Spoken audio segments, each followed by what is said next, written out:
Well, so there's the chat. Setting up this biatch.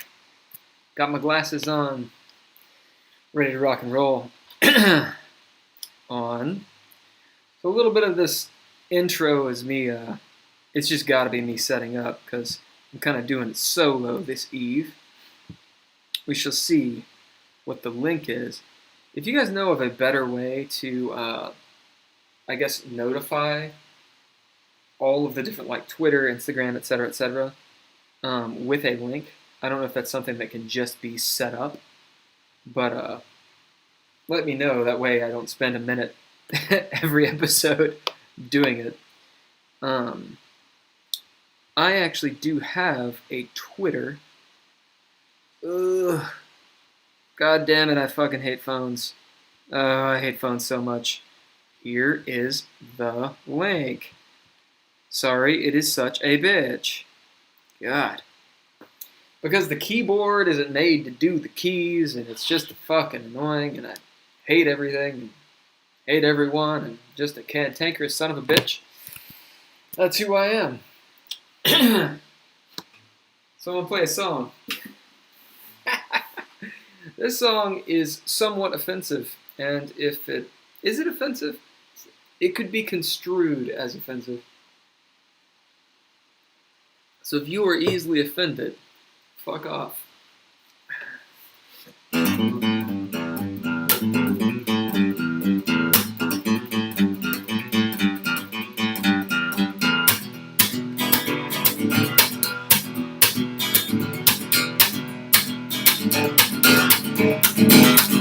Oh, black woman, no friend of mine. Oh, woman, no friend of mine. Never make friends with women. Oh, Lord, give it time.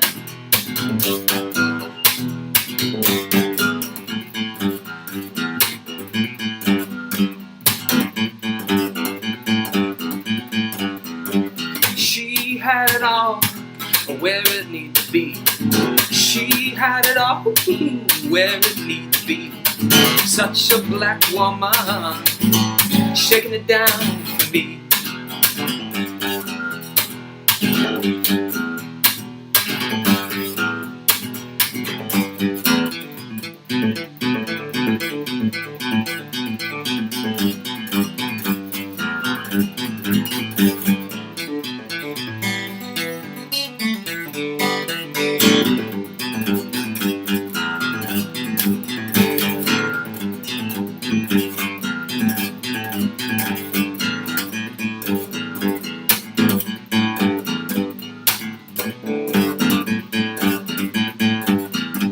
Seen all the world, tasted on her lips.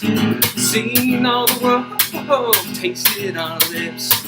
World keeps spinning by the swaying of her hips.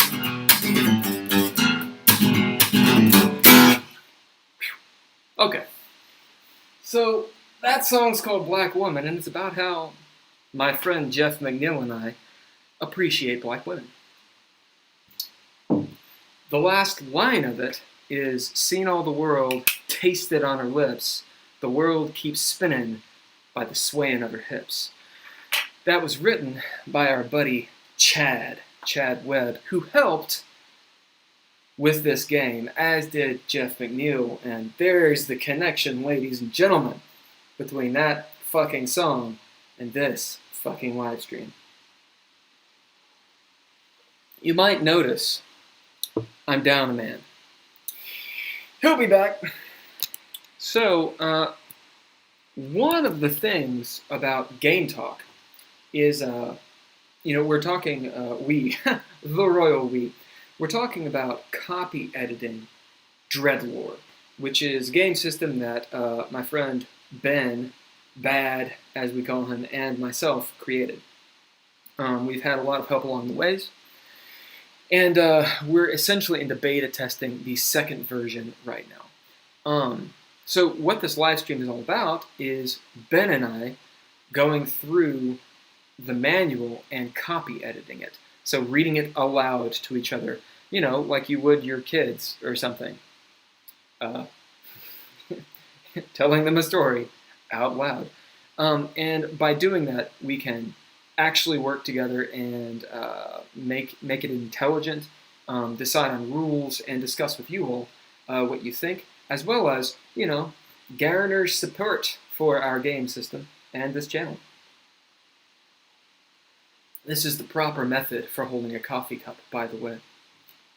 Anyway, as Ben is not here, that puts me in a bit of a conundrum, because part of the reason why we need to copy edit it together is because, you guessed it, he and I tend to think differently. I'm more of a vacuous headspace, scattered, like the winds, and Ben is a little bit more linear and straightforward and analytical. So it actually works out pretty well unless we're not together, and then chaos ensues. Have no fear. I know what I'm going to do. So, if you've played tabletop RPGs, and I'm pretty sure that most people on listening to this probably have. Oh, let me move this guitar because it's giving me feedback. Just a second. Down guitar. Turns out, acoustic guitars are great at resonating sounds. So, if you've played tabletop RPGs, then you know that a lot of times game systems will do one of two things when they put out their books. There's the WotC, or Wizards of the Coast method. TSR is also it's what created Dungeons and Dragons. Their method was you would have what's called a player's handbook, a PHB, and a dungeon master guide, a DMG, and then a monster manual.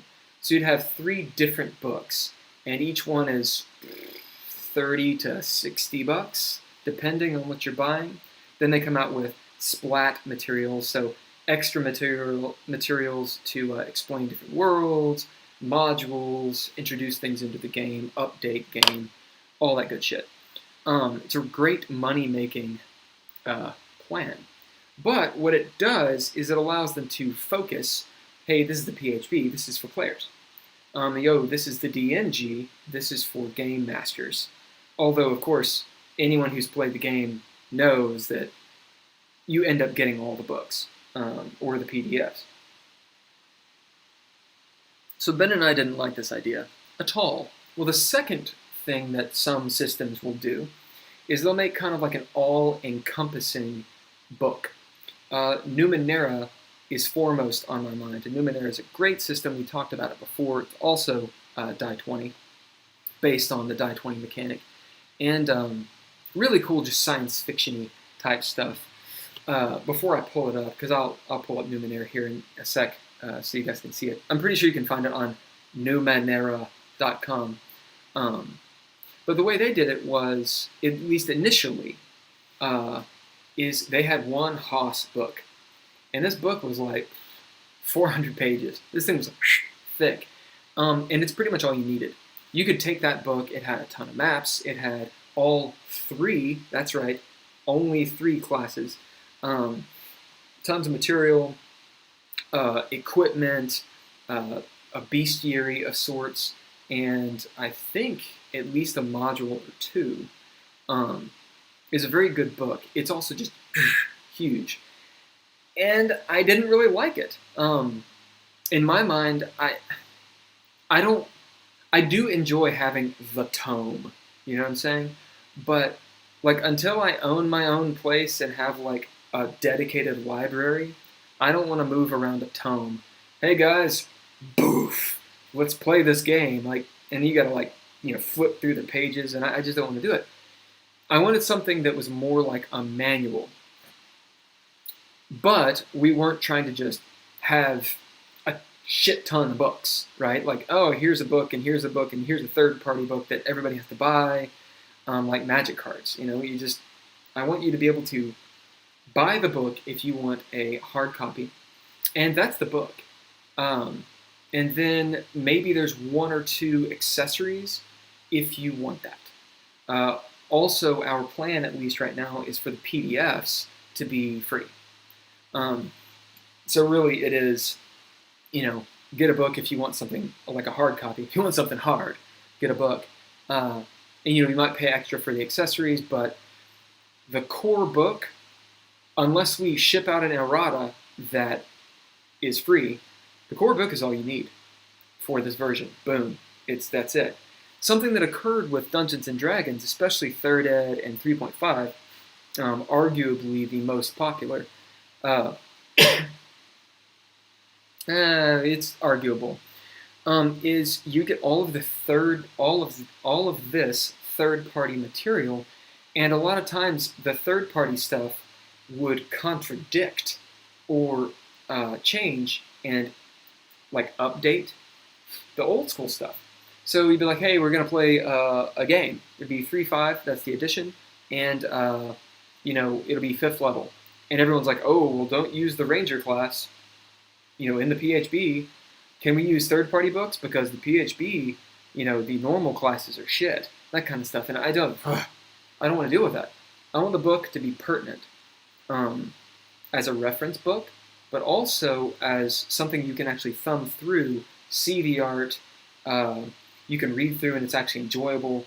There's story elements in it, not to the point that White Wolf does, where it's like story and narrative at the expense of usability.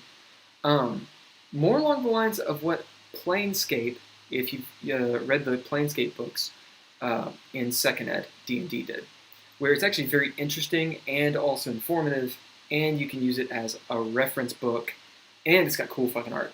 In my opinion, the best art.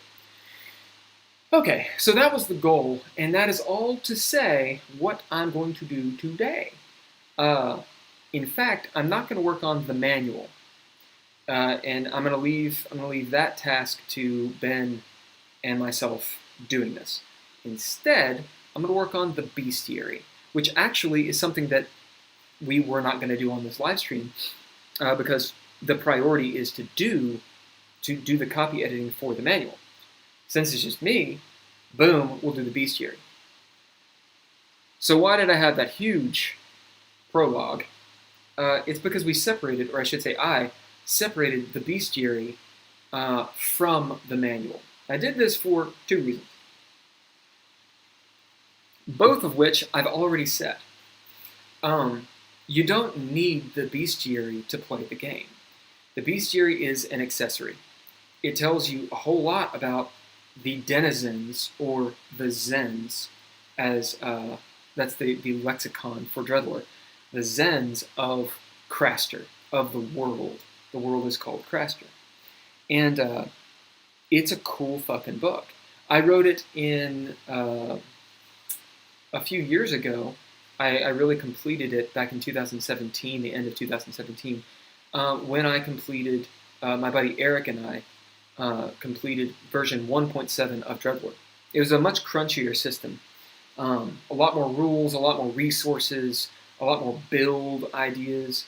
And then when my buddy Jeff McNeil and I sort of revamped it, and started DreadLore Relapse, which is the 2nd Ed version, the bestiary, it still applies in terms of lore, but it doesn't apply in terms of the mechanics. Now, the mechanics of the bestiary were always slimmed down. If you've seen my favorite bestiary, it would be from 2nd edition, or AD&D, Advanced Dungeons & Dragons. I think that's technically version 2.5. It's, in my opinion, an immaculate, that's right, immaculate bestiary. It's such a cool monster manual. You open it up, bam, immediately you got the table of contents. Incredibly useful reference for all the monsters. Go to index, back the book, boom, all the nice terms for all the weird powers. And then the art is just phenomenal. They really gave each monster, I think it's 2 or 3 pages, and it all follows the same format. You get to know, as a game master, you can run an orc tribe of NPCs, and you'll know, their tactics and why they do this and their culture and all that cool shit, just as an example. Very cool book, and that's essentially what I based the Bestiary and DreadLore on. One of the major differences, however, thank you. One of the major differences, however, between D&D and DreadLore is in Dungeons and Dragons, you as a game master, you've got to know the mechanics of your monster or of your beasts. Now, whether or not it's spoon-fed you from a bestiary, ciao. Eagle rare.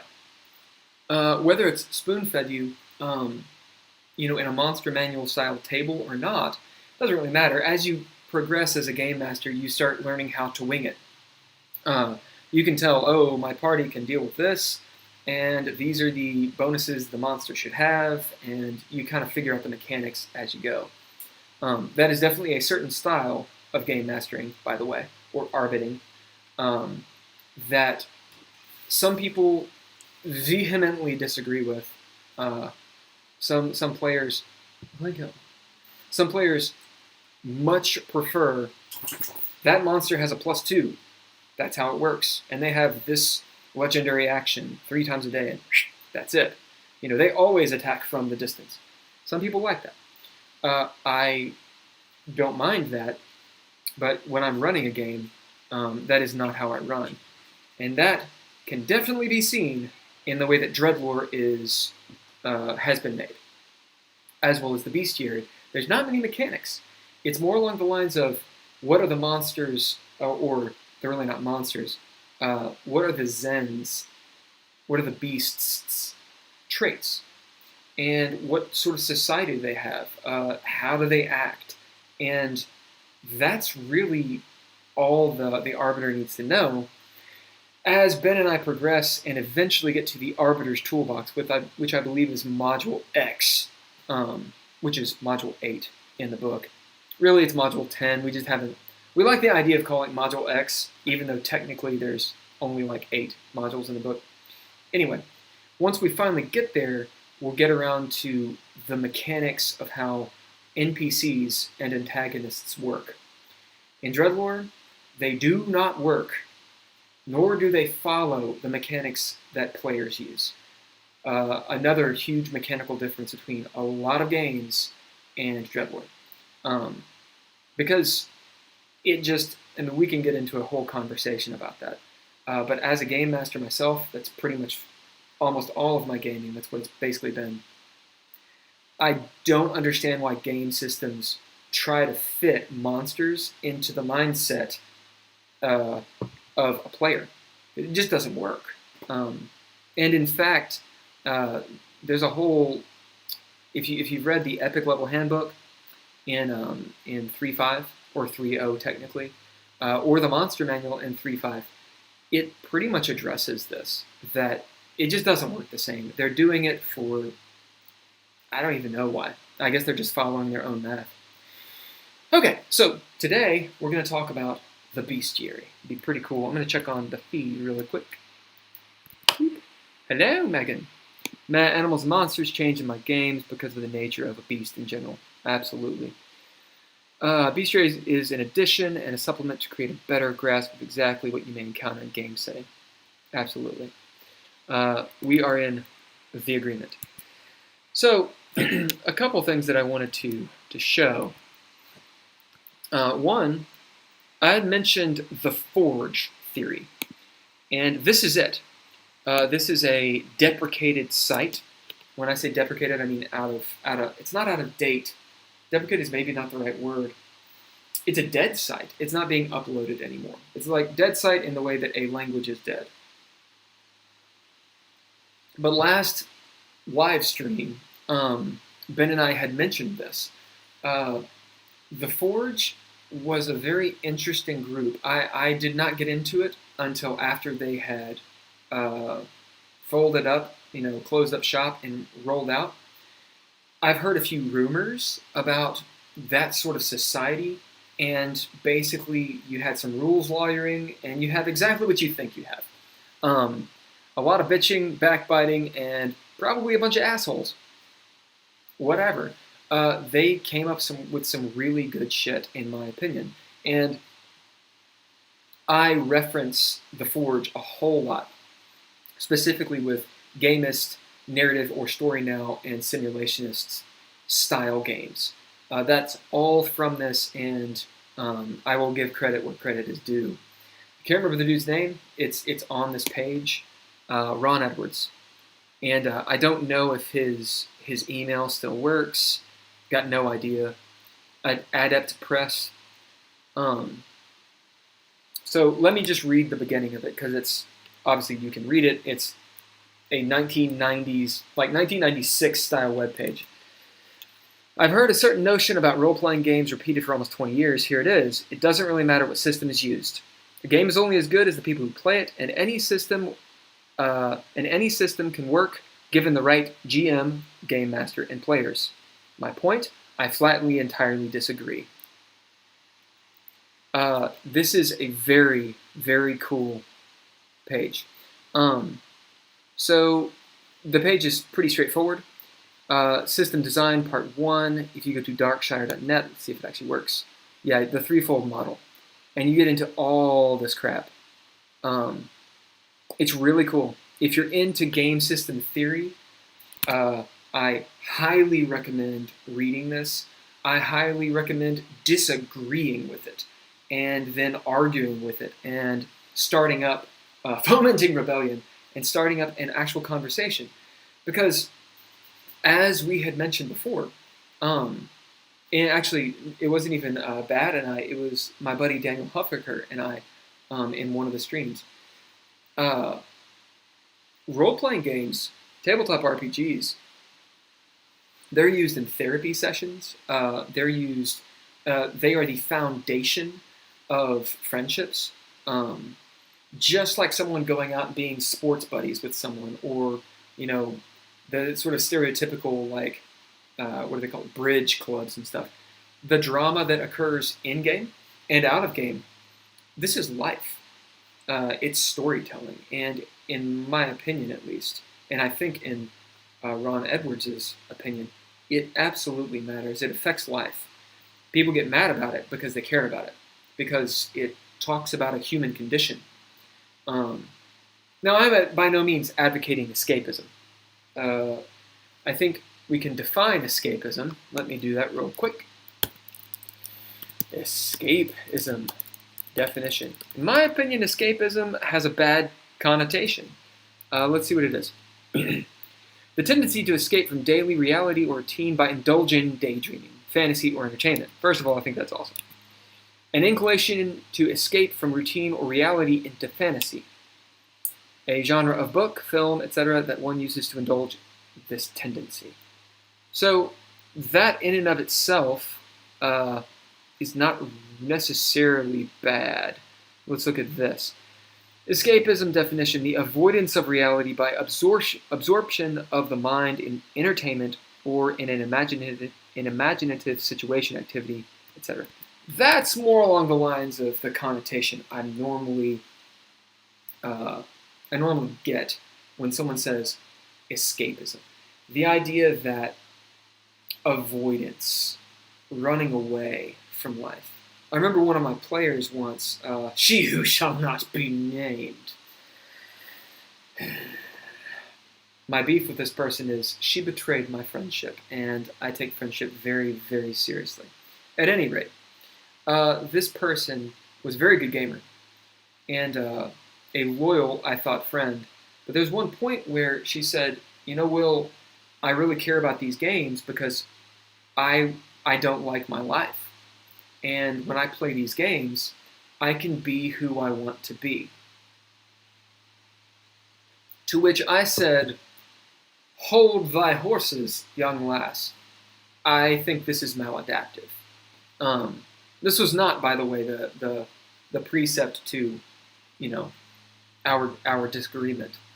You know, and I wasn't trying to judge, but at the same time, if a person is escaping and running away from their problems, using whatever, if it's this, or beating it at home, or I don't know, running off to weird countries and whatever the fuck you're doing, in my opinion, I think that's bad. As in, not good and bad. I think it is harmful to oneself and destructive, ultimately. So, why did I go on that rant? I think that games can be used as a form of escapism to give a person perspective, a different perspective, to allow them to entertain certain mindsets that can be used to help them. There's a therapeutic idea here. Actual therapists that have, therapy fucking degrees and shit do it. There's a practical use is what I'm saying. But more than that, aside from that, on my end, I take gaming incredibly seriously because, I know that if they kill my character, I'm not the one dying. But fairness comes into this. People get mad at the basketball game. They get sad. I've seen grown fucking adults crying after a basketball game. I'm from Kentucky. Remember this. People get into it. People gamble. I'm beating a dead horse. Gaming matters. Read The Forge if you get a chance. Let me see. Any form of escape can be unhealthy. Agreed. Most of my friends are from gaming of all kinds of role-playing. Totally agree. Oh, so Megan, you actually have heard of The Forge. That doesn't surprise me at all. The Forge was a very interesting group. There's a lot of rules lawyering, but a dead or out-of-use website. Yeah. And it was brought to my attention by my friend Jeff. We were doing some reading on old school gaming. So I got into gaming pretty late. I had a degree from college before I started gaming, okay? I didn't do it like most people where you start when you're like Stranger Things age, like 12 years old, and you game and you fight the Demigorgon and you've had characters since, your youth. I didn't do that. My first venture into D&D, I think it was Advanced Dungeons & Dragons, so AD&D. And it was right about the time that Mortal Kombat 2 was popular. So if you remember the character Baraka, I'll pull him up real quick. Baraka was cool as shit. Baraka. Let's see if I can find him.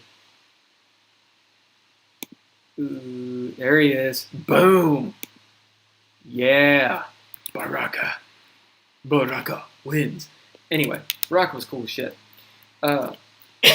So I'd been playing that game and stuff, and I was around 11 or 12, got my rollerblades on, got my knee pads, my arm pads, my helmet, and my friend was like, hey, some people are going to play some D&D. Do you want to play? And I was like, no. All right, fine. So we go, and I had no idea what I was doing. The rules were never explained to me. They were like, make a character. And I was like, all right, do I just make it up? And they're like, yeah, because it's a bunch of 12-year-old dudes, so they're idiots. So I make up this character, and I gender-bended the shit out of it. I was a female elf woman with, like, fucking mohawk. I drew her, of course. That's how I made my character. I drew her. And with fucking tattoos and Baraka blades. And she's like, ooh, like all fucking pimped out. And they were like, okay, we're going to start. And everyone, of course, was an elf.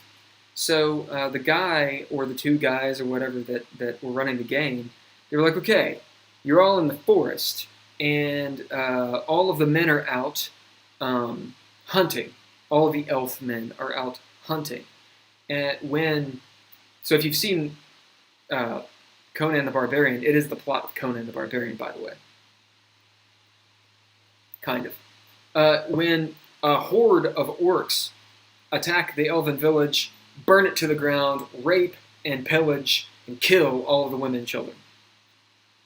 And so you guys come back and you see this. You see this desolation of the orcs. And I was like, mind you, I do not have a character sheet, by the way. I just have a picture of my character. And I was like, hi, I don't know any of you. I'm playing a girl elf. And the guy goes, oh, then you got raped. And I was like, but I have Baraka arms. What the fuck? And so I left, and I went and fucking rollerbladed for, the next 10 years until my next time, my next venture into Dungeons & Dragons 3.5, where, Megan, you will know these people. Cameron, who is Sketch White, Alex Eden, Shane was running. I can't remember Shane's last name. Shane actually wrote for Wizards of the Coast modules for a while. And, Austin.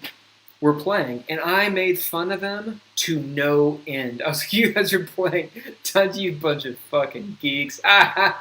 This is amazing. Oh my god, I want to do this. So, that was my foray into gaming. A very different start, I feel, than a lot of other people. And I think that kind of gives me a perspective on people that are very new to it, who also look at it kind of like with a sidelong, like, really? You're playing D&D? Really? And I'm like, I get it. But if you're into stories, if you're into creativity and that kind of thing, and storytelling, that immersive quality of gaming, if you're into acting, improv, whatever, I think you're a person who definitely would like gaming. Okay, that was a whole spiel. I don't apologize. Yeah, you got into it at 7 years old. I mean, this is completely, of course. I knew that Megan, you'd been gaming for forever. Yeah. And, I mean, actually, you're the one who essentially got me into Vampire. Technically, it was Cameron that got me into the Lexington LARP, the Holiday Inn LARP. But you're the one that helped me make my first character. Thanks.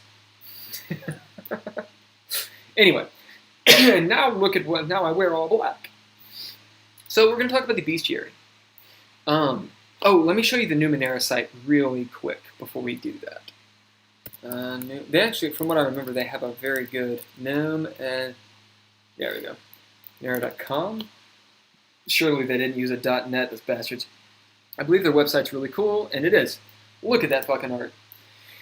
It's a cool game. They have been, that's creepy as hell. They have been very prolific in the last few years. Numenera is the initial game. I think they made another one called The Strange. There's one that's this is based off D20. There's one that's based off D6 for children. And the system of mechanics is called the Cypher system. And this is built by Monty Cook. The art is badass. Their team is badass. I will say, when I talked to them at, I think it was Dragon Con, they kind of like shooed me away, kind of like, oh yeah, really? Okay, whatever. Because this was right about the time, actually Numenera came out about the time that Ben and I were finishing up 1.7, and I was kind of like, you can go fuck yourself, Monty Cook. But, motherfucker made a good game, and I went to his talk about gaming, and I agree with him in a lot of ways. I don't know why he used D20. Throwing some shade at D20, I am. Anyway, the book is really cool. Look at that cursor. That cursor's kind of cool. I don't know what to do on this website. Okay, you have to do all this shit. You got that sidelong thing. Anybody who's a web developer knows what this is. Okay. Get rid of that. Pop back over to the Bestiary. Huge epilogue of what I'm doing. See, without Ben here, I just go on. I wanted to start very briefly with, when I say very briefly, that's a total lie. We won't do that. We'll just jump into the Bestiary. I don't know why I think. Happy to help in your corrections. I don't know why I think that I can be brief in any way. So here's the Bestiary. Make that a little bit straightforward. Let me close this door real quick. Okay. Megan, let me know if you can read this or if it's whatever. Also, I can provide you with a link in the chat if you want to follow along at all. Give me a moment. Look at all those people who should be looking at this motherfucker and they ain't. They ain't. Bastards. Boom. So that's a link if you want to follow along to the bestiary as I go through it. I will probably do some updates tonight. Because I've been meaning to update this with DreadLore Relapse 2nd Ed, so that it can actually be a little bit more useful. So, the way the bestiary is set up, yep, where are they all? I don't know. Okay, Ben, I believe, has a migraine. That's what he says. And I believe it. The rest of everyone, they're a bunch of gamers, so how mean should I be? I don't know where they are. And that's why I'm always doing things on my own. So you'll see this little note over here. Only a portion of the progeny has been updated to 2.0. Anything that mentions bonuses, penalties is probably from 1.7. So that's just really to myself, because, yeah. So I'm going to read this. Oh yeah, this is one of the things that I thought was very cool. They do it in White Wolf, so World of Darkness, or Onyx Path, I think is what it's called now. And they do it in Planescapes, and I definitely took this and applied it to both the DreadLore manual as well as the bestiary. I like the idea of quotes of these characters that you can actually encounter in the game. And in fact, eventually when we do probably a Kickstarter to get some cash for the art to make these things, I think it'd be very, very cool to have these characters designed for people that actually donate to the Kickstarter.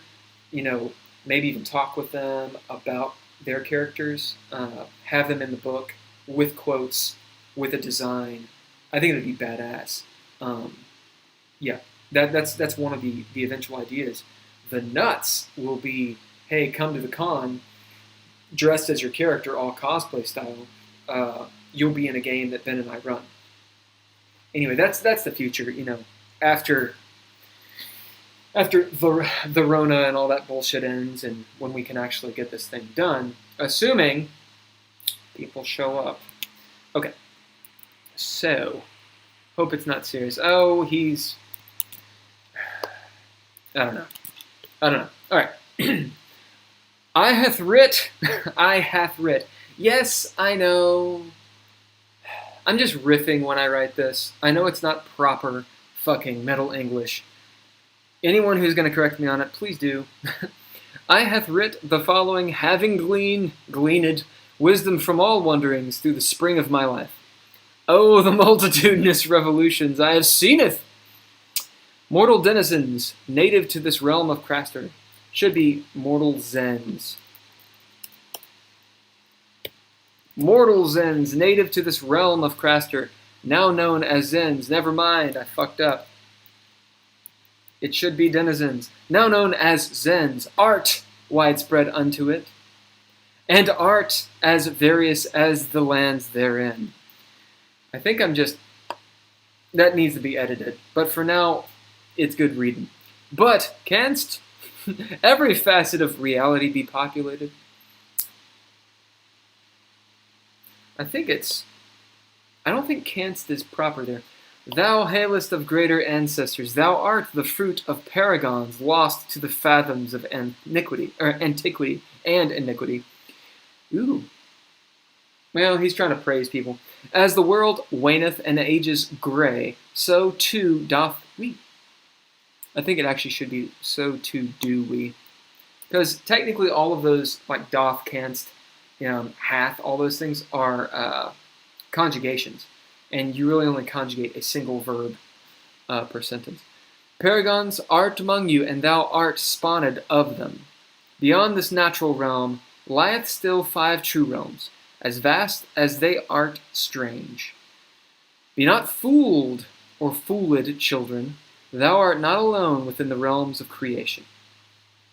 And this should be Craster, because Craster is technically creation itself. Roman Mark, the father, a Descender of the Seventh Pillar, Manual of the Realms. So, some of that is just ad-libbed.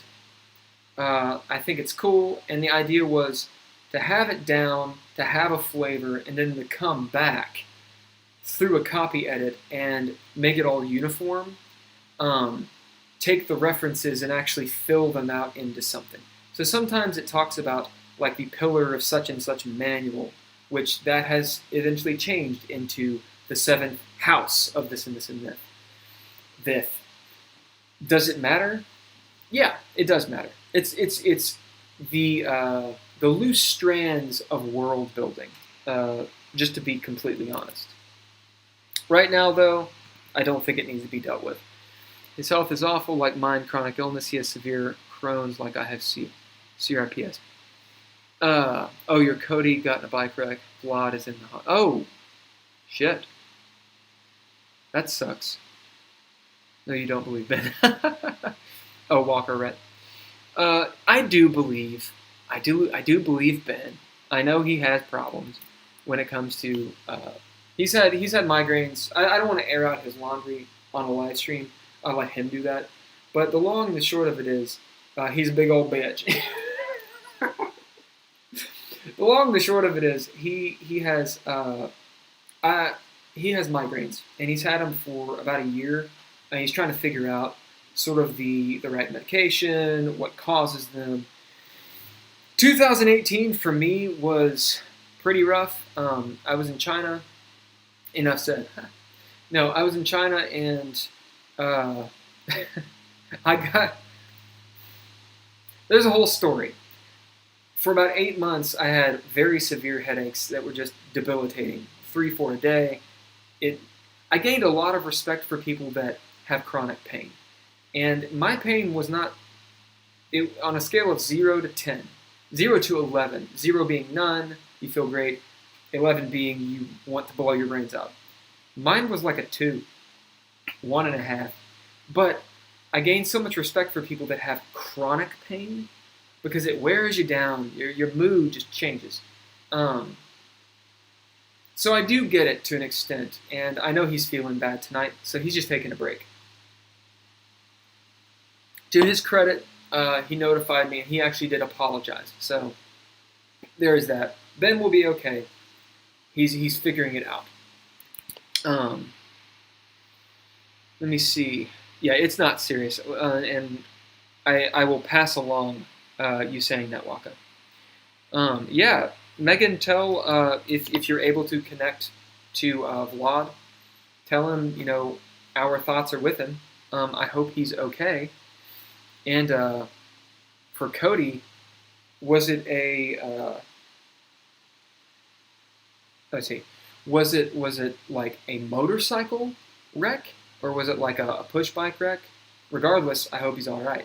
Tell him to jump on here from the hospital. But I do hope he's okay, because that can be really, really serious. Okay, so let me pop this up. Okay, Progeny are the playable characters, which that should probably be for first and foremost in this bestiary.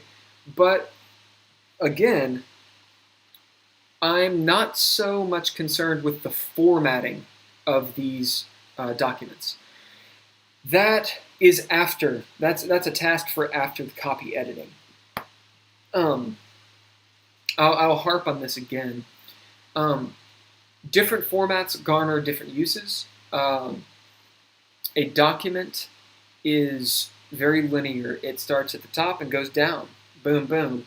So you don't have the ability to easily do little bars and sections and all that sort of stuff.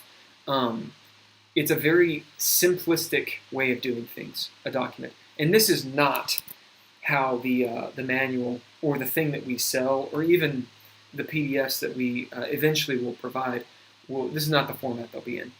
We've wasted a lot of time. We spent a lot of time on formatting in the past and wasted a lot of time on it. So I'm not so concerned with the first thing being a table. If anything, the reason I put that table there in version 1 was so that you could immediately reference it. You don't have to find anything. Okay. But these are the playable races. They're called progeny. They are the progeny of the Paragon races, which technically are playable races as well. And the easiest way to say that, to describe what that is, think of Tolkien. You have like the Numenorians, or the Dunedain.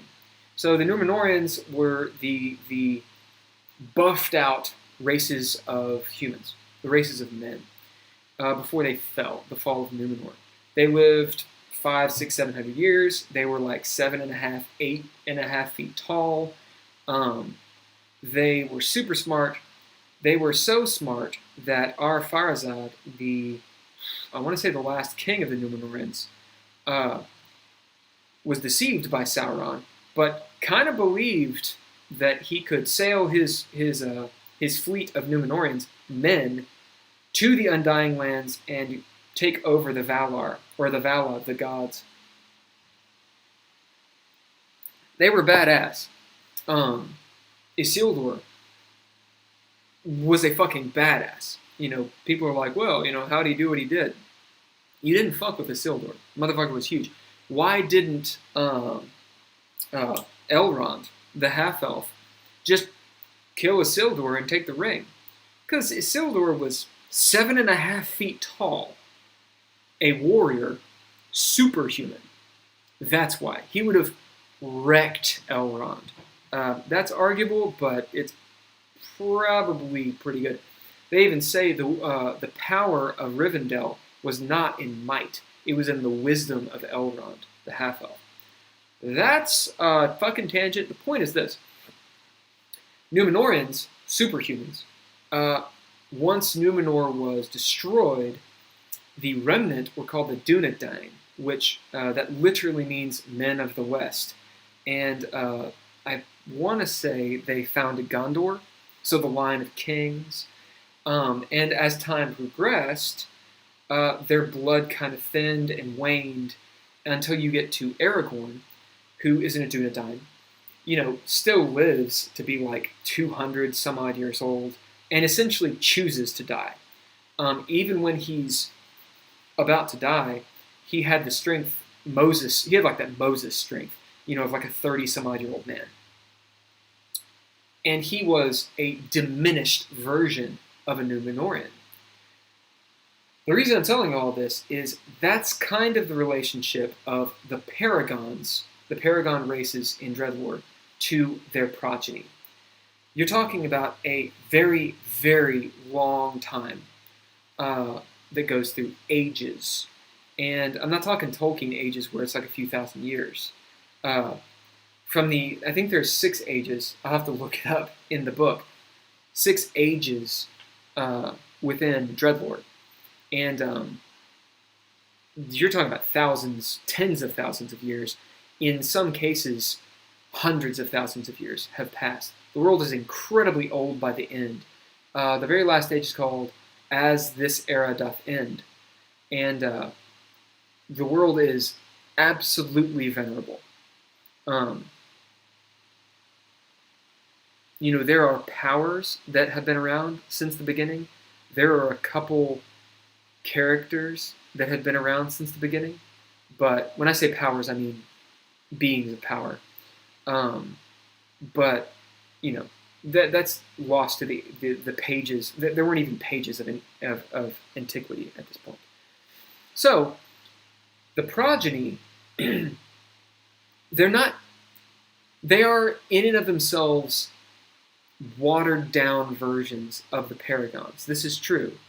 But the progeny are adaptable, they are survivable, they're sustainable, and the Paragons aren't. That's something that is it should be described in the bestiary a little bit better. So if you choose to play a progeny race versus a Paragon race, it doesn't mean you're weaker. A Paragon in and of themselves is stronger in terms of their souls, their sort of spirit is brighter. There's I want to say 4 or 5. I'm not sure how many levels of spirit we decided on. But a paragon's soul, the brightness of it. So beings of power, when they see it, they're like, oh shit, it's a more potent thing. And as you become a hero, you can actually increase that or decrease it, depending. Both have their merits and disadvantages. That said, a paragon, eventually, their fate is to fade, whereas a progeny is to survive. Now, of course, there's a little bit of a maybe oxymoron there, because oftentimes the paragons are longer lived. Sometimes the paragons are actually quasi-immortal. They're not true immortals, but they're quasi-immortals. As in, for example, there's one called the Lynch, which this is, handily stolen from folklore. Lynch are in Dungeons and Dragons, but they're actually, you could call them true elves. In DreadLore, they're called star children. They're basically, there are beings of power from before Craster creation was manifest, and some of those beings of power used the words of creation, words of power, to fasten this world, and then therefore become the gods. The brilliant octet are those. And then there's demigods that are associated with them. But there are other beings of power. These are star children. Things that came from other realms outside of Craster. The Lynch are among those things. Demons, in a way, are among those things. So Lynch are basically, they're kind of like in between. They're beings of power that have decided to become mortal. Pretty tropey idea, to be honest. Anyway, they don't die. Even when you kill them, they just sort of transcend. Because they're beings of power, imagine like, any lore where, actually think of fucking Christianity, Jesus. You kill a person, but their soul is immortal. That's kind of what a Lynch is. It's that idea. Their form changes. Anyway, where was I? Fuck. So a Lynch weathers, it doesn't die. Usually the other paragons will die after a long period of time. The progeny have much shorter lifespans. But the progeny as a race, or as a group of races, are much better suited to this realm, the natural, Craster, what it is. The paragons kind of still have a little bit of that twilight of creation, of before creation, the dawn of creation on them, and they're not really sustainable. You kind of find out throughout the huge story, which is the story of Craster. Typically when you play in DreadLore, you're not going to experience all the different ages because you're not playing a character that lives tens of thousands of years. Unless you are. Okay. Let's look at these chat stuffs. I was worrying about my table like my life is over. I feel so disconnected. Will loves this stuff. Yes, I do. I want to get into it, wonder what we are, survivalist, maybe closer to Fae, or what we want to be. If you're talking in terms of what humanity is, this isn't a huge tangent, but I would say philosophically, how to put this? Everything we do is to stall change. And I think that while this is this conversation is tangential to editing the book, this philosophy absolutely colors the overarching and underarching, the subtext of this lore. There is no good and evil in DreadLore. Everything is gray. It's all about, it's like Obi-Wan said, it's all about your point of view, your perspective. The deities, are they good or evil? You think H.P. Lovecraft style. The Cthulhian, Cyclopean elder gods, most humans would think that they're evil. They're not evil. They just think, they don't even think about us. We are literally insignificant. We're less than insects to the Cthulhian elder gods. And because of that, they do shit that in our mind is evil. They don't think about that shit at all. So it's all about that perspective, right? And it's the same in DreadLore. So what does humanity trying to do? We have children. Why? To propagate our species. It's a form of immortality. I would argue that, and this is some big metaphysical shit, but I would argue that consciousness is the universe, because we're all made of star stuff, to quote Carl Sagan. We are a part of, we were made in stars. And I would say that consciousness is the universe realizing that it's around. I don't know. Okay, big thoughts. Right, so let's get back to the book. I know that's like big, wide. They are just hungry. they are just hungry. They just want to wake up. Okay. Chapter 1, Progeny. The descendants of the Age of Paragons are now known as progeny.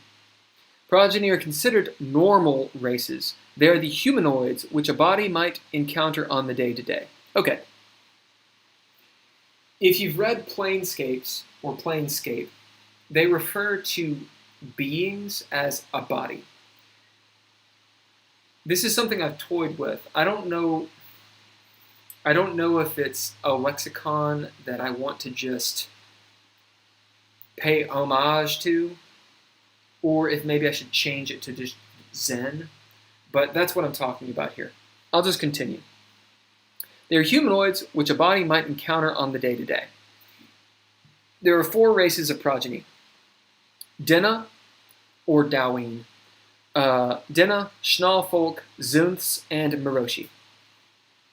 Let me put that. What is it? Is it the Oxford comma? Is that what it is? Waka, you're British. Tell me. Within each major progeny race are still various classifications. Each race of progeny can trace its roots to a specific paragon race. The ancients regard a progeny's blood as mixed and diluted. However, the ancients did not inherit Craster.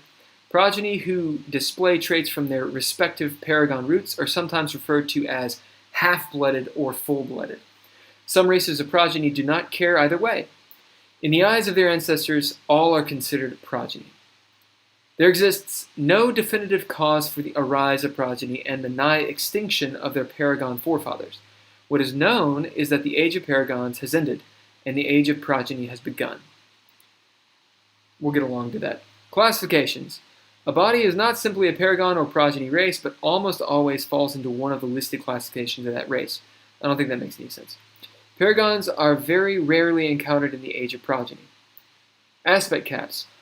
All races have natural aspect caps. Unless specified otherwise, progeny and paragon races have an aspect cap that's 6.3 for all their aspects.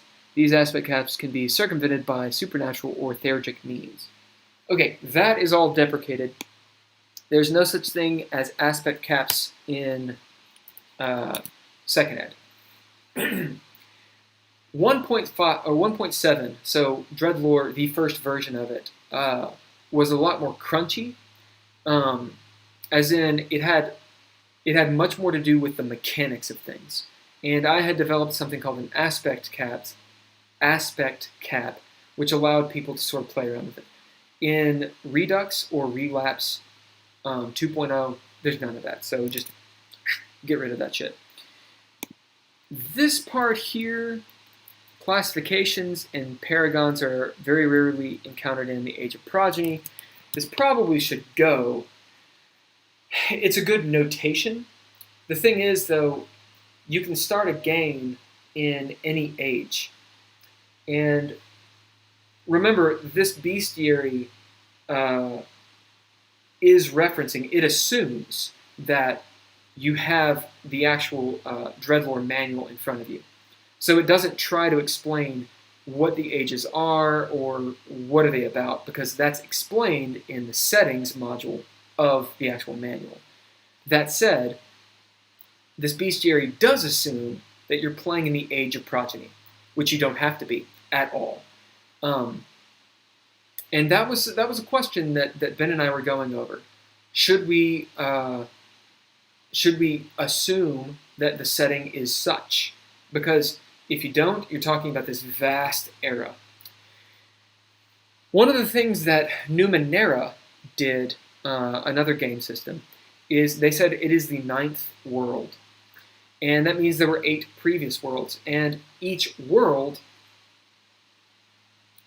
is billions of years. So the 9th world means you are just... it's almost inconceivable for a human to be like, oh yes, the 9th world, I know what that means, I can count it. You can't count it.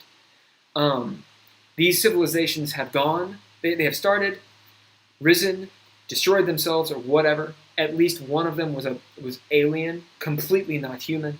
This is Numenera I'm talking about. We didn't want to just steal that idea, because it's a good goddamn idea. Instead, I wanted to rip more off Warhammer 40K. So, for those of you that don't know, Warhammer, it's a lot of different things. It's a video game, it's a series, there's books, there's minis, a board game, there's a tabletop RPG, which is horrible.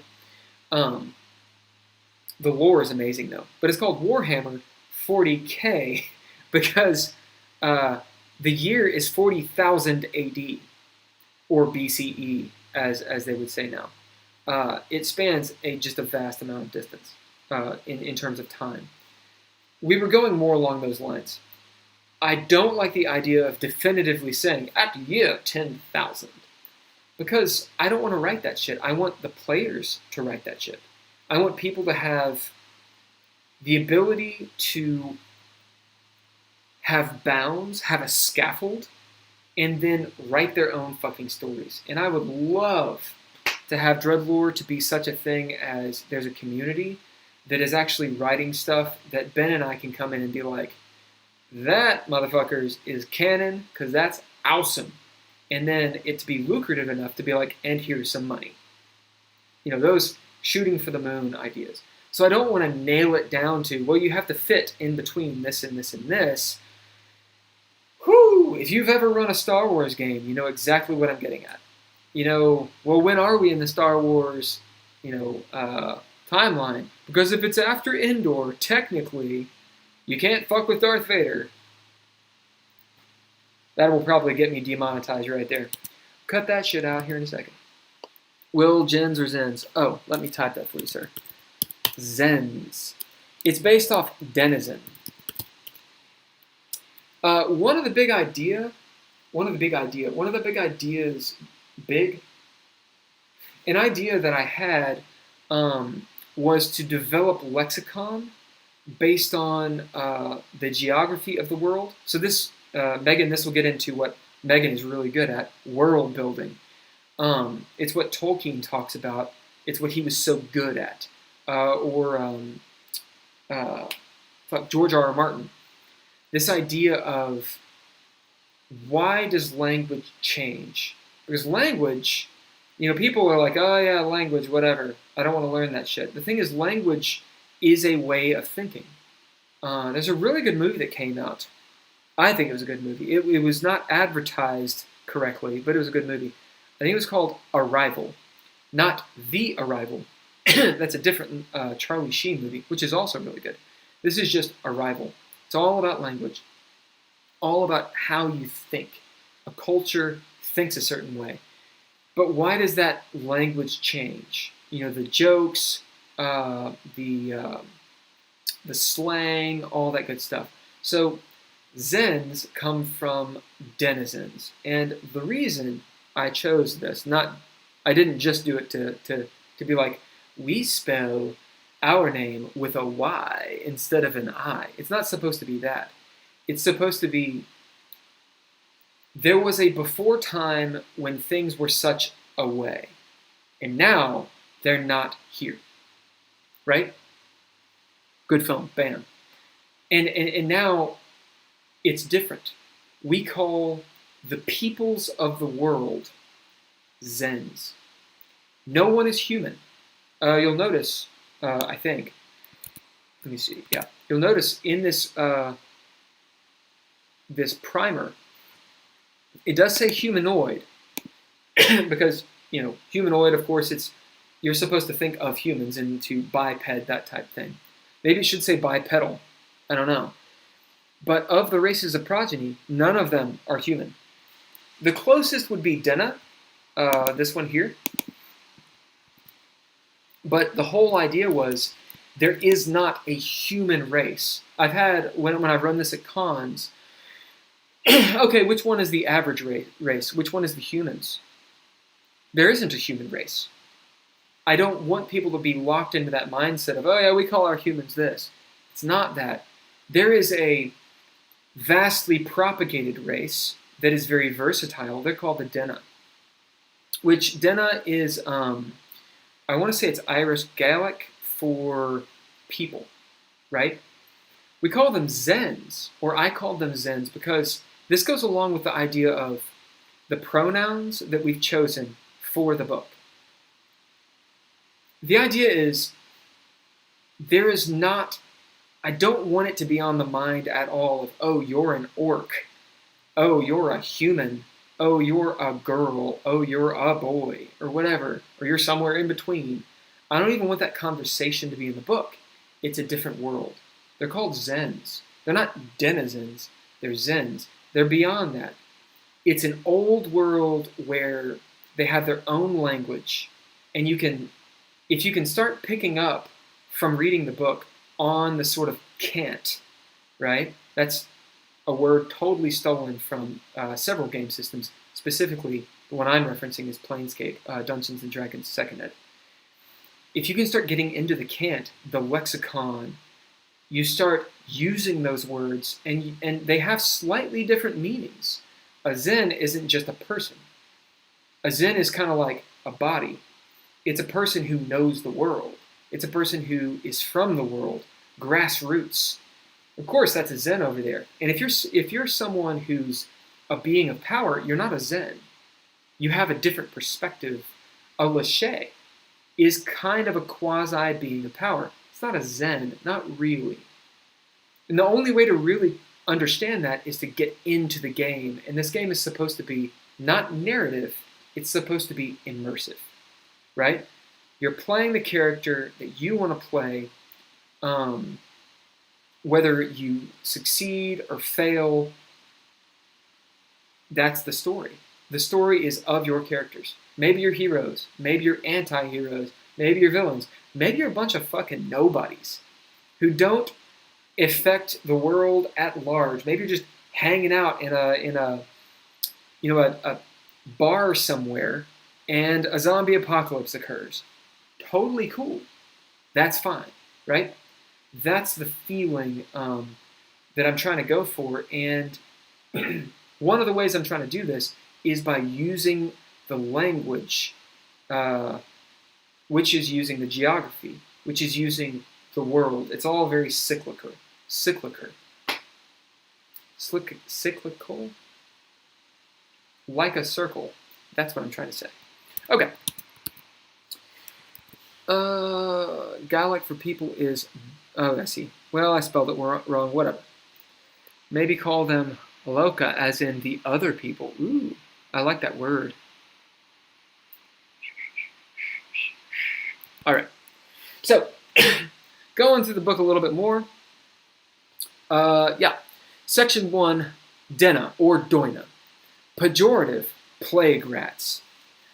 Those who inherit the land are only the dead, an old Doina or Denna adage. Description. And all of the races should follow this. This idea. Because remember, it is used as a reference book. The imperial lands of peace of Daloon, also the Calgarian Empire and Azraelian Empire, sometimes simply called the Ten, are comprised of more than 80% Dena, pejoratively known as humans. We will take humans out. Remember, this is what we're doing now is updating it from 1.7 to second ed. So this will be plague rats. Also, if you guys have any suggestions for different ways of describing this, or different lexicon, something you think would be really cool, absolutely tell me. Yeah. Also, if some part of this just doesn't make sense, let me know. Dena is the formal name for these lesser cousins of the Denashia, the progenitors. Many Dena also possess mixed blood and have gleaned more advantage than disadvantage from this mingling. Some rare few still exhibit certain traits of the Denashia. These traits are often coincide with fame and sometimes awe. Dena range greatly in height. The smallest adult Dena stands 4 foot 6 inches, and the largest 7 foot 6 inches. A Dena's skin color depends more on the region they live in, and on the region where they live.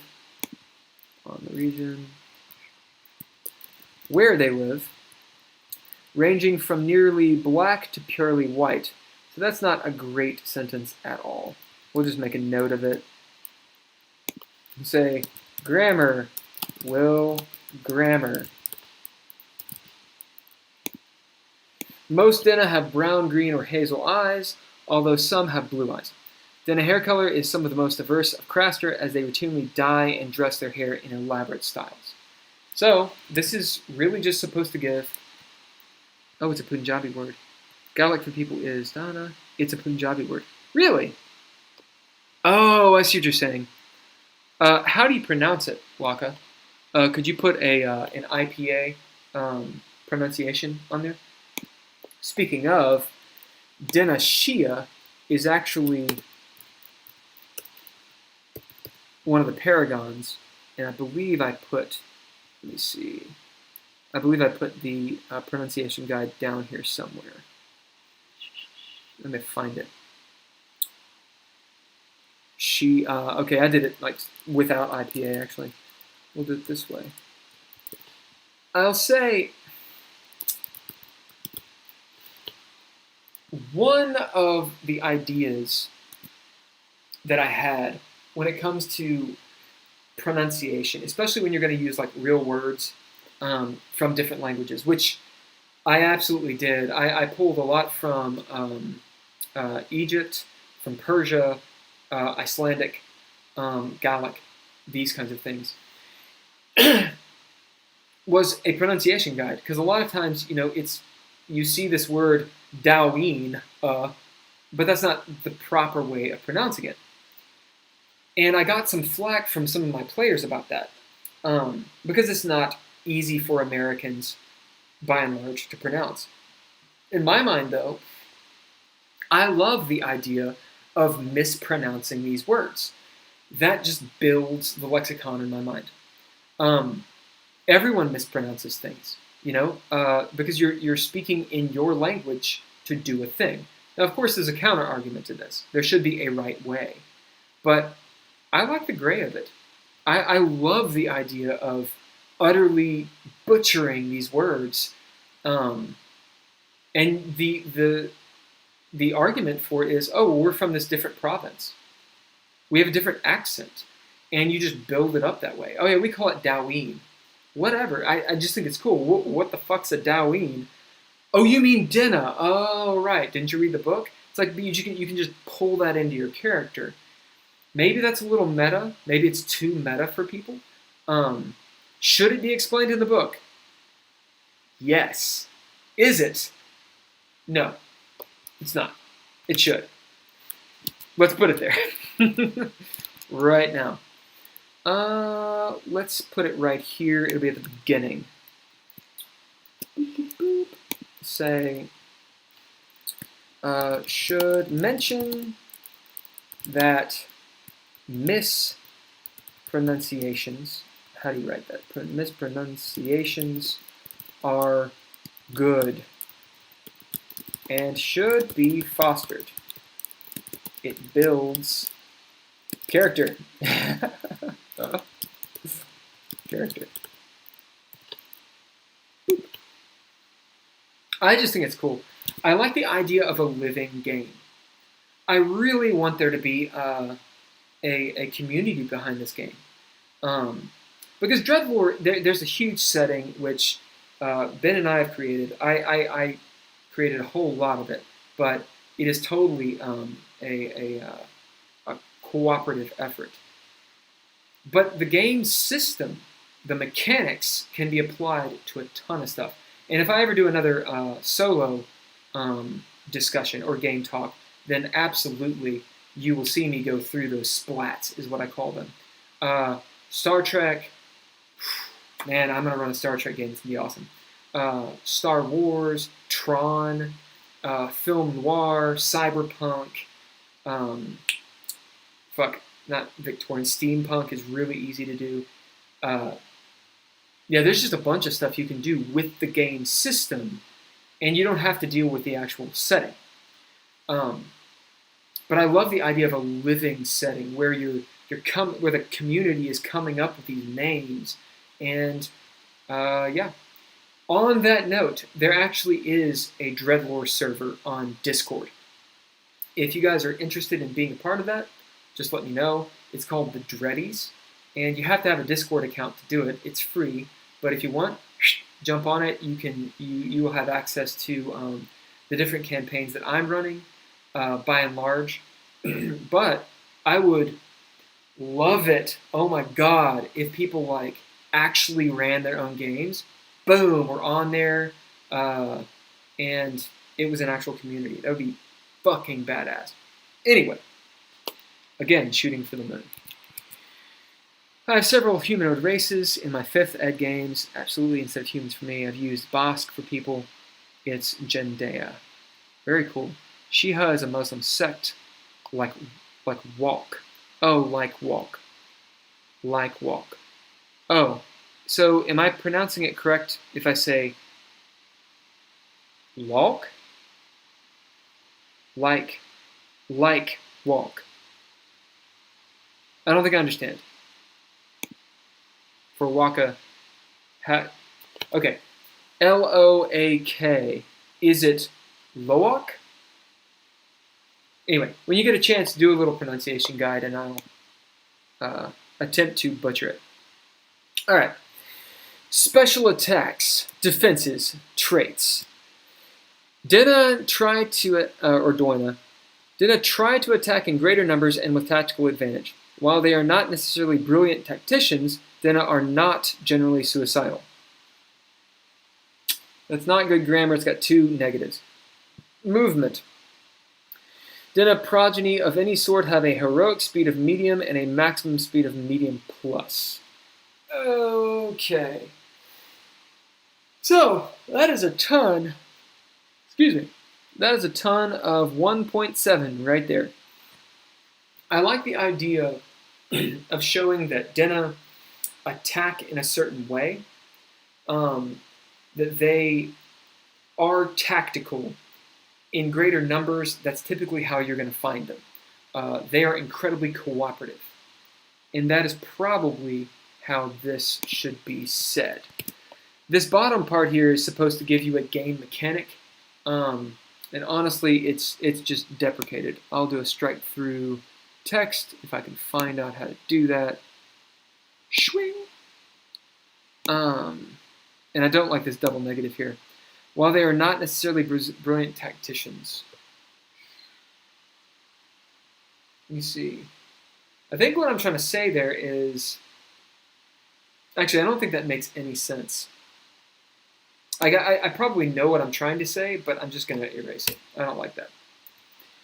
Dina try to attack in greater numbers and with tactical advantage. As a race, let me see.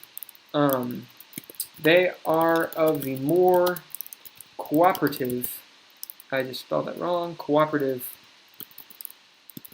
Dina. Zens. Let me see. I need to reword this. Then to try to attack in greater numbers when possible. And they do so. They do so with tactical advantage. Now, the real question here is how to convert that advantage into second ed. Normally, it would just be a trait. If you pick Denna as your race, your progeny race, then you could bid Denna and gain this advantage. Now, that advantage could be anything mechanically. It could be gaining upper hand, which is, you guessed it, if you know D&D 5th ed, it's advantage. You get to roll twice. You get to re-roll a die and take the better.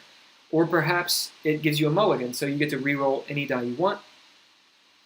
The thing is, oftentimes in DreadLore Relapse, in second ed, I'm just going to call it second ed. In second ed, oftentimes you run games where you don't roll at all. Our tagline is, you don't have to roll to win. You can play the entire game in the Dread, the mode of play called the Dread, where you're just bidding traits and going through very narrative style scenes.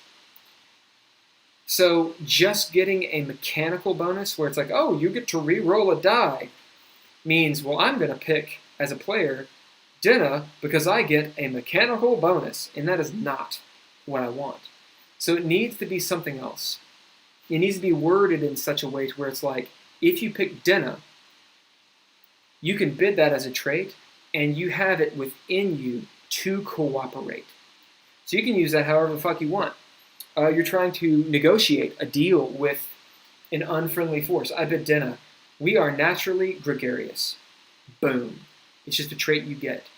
Or you're throwing down, which means you've gone out of the Dread, and you're actually throwing down dice. I bid Denna for an extra success, or I bid Denna as my trait, get a reroll. That would be pretty cool, and I think that's how I'm going to make it. So, Denna, usually, have a knack for cooperation. During battle, they attack in greater numbers when possible, and they do so with tactical advantage, and even in smaller numbers, they do so, and even when in smaller numbers, they do so with tactical advantage. Let me see. Do this. Boom, boom, boom. Then I have a knack for cooperation. So typically, the way that DreadLore books or manuals are written, and again, this is not explained in the Bestiary, it's explained in the core fucking book, because this is all assuming you have that core book. Anything in all caps is a trait that you gain. I won't reiterate too much about the game, but everything's based on your traits. If you have a trait, you can spend it. That's your action economy right there for cooperation. Did I not spell that right? I didn't. Cooperation. Okay. During battle, I didn't spell it right again. Thank you, Google. During battle, they attack in greater numbers when possible, and even when in smaller numbers, they do so with tactical advantage. A player may bid this trait to gain a mulligan, or to influence another Zen diplomatically. We'll see if that works. Make a little note. Does this suffice? Boom. Luak. Is that right? Oh, luak. Luak. Now, what does luak mean? It's a Punjabi word, and it means people. Luak. Let me look through the chat really fast and see if I can find if you've already answered that. As in the other people. So Waka, does luak mean just the other people? Because that's a cool. I really dig that. Let me make a note of it as dinner really fast. And are you referencing the dinner as in sort of the peoples of the world, or does luak have kind of a different connotation to it, as in outsiders or foreigners, or does it mean like, yeah, what does it mean? Give me an example if you can. And let me put down here another comment. Luak, pronounced lu-ak, Punjabi word for other people. I really dig that. Okay, so just to continue, I think what I'm going to do, oh crap, sorry. I think what I'm going to do, see, I'm on description, I just got through with that, got done with special attacks, defensive traits, combat tactics, habitat society, ecology, classifications, and then section 2. So I think what I'm going to do for this stream, I'm going to keep it a little bit shorter. I'll go through dinner and and then end the stream. Because I don't want to get too far into this without Bad being here, because, you know, we'll just have to do it again. And, you know, you don't want to sit through an hour of me doing this. I might actually tell him to go through section 1 of the bestiary just to kind of give his 2 cents. And that'll be pretty cool. Real quick, let me pop this up. Boom. I don't want to do 5 minutes, of course, but I'm going to give myself about 2 minutes. I'm going to go get a little bit more bourbon, and we will finish this up. I think I'm going to give this till about 9 o'clock. So we got about 20 more minutes. So I'll be back in less than 5 minutes.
Irie.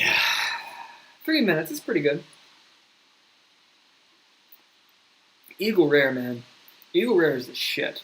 If you like bourbon, I suggest it. It's not my favorite, but it's good. I think I talked about it the last time I streamed.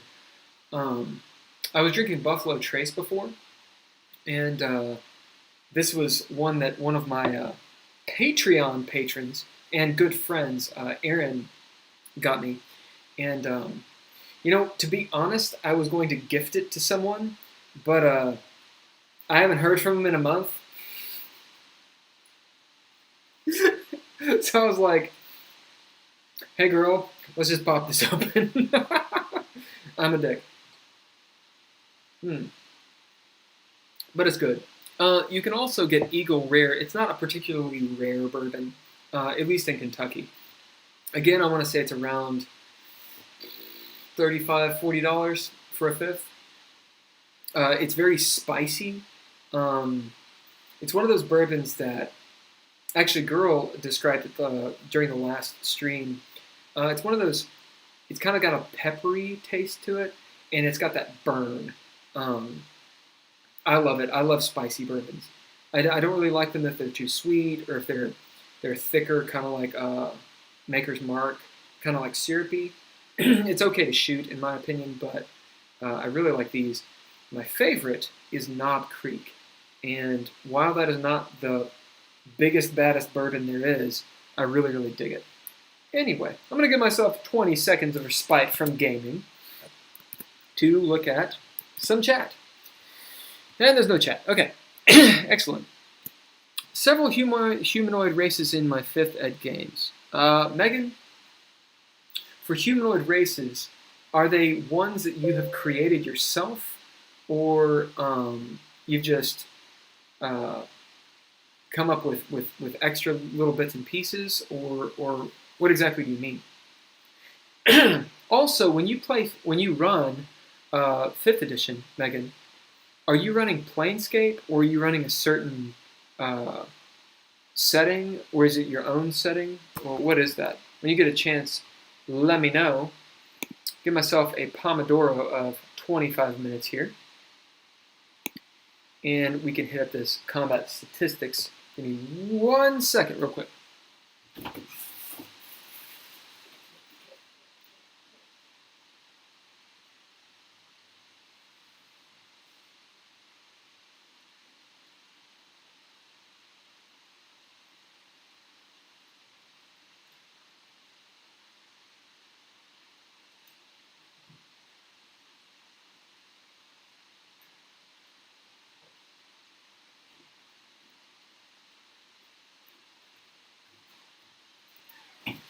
A danger of live streaming is, especially when you're going solo, is you kind of have to talk the whole time, and it makes you very thirsty.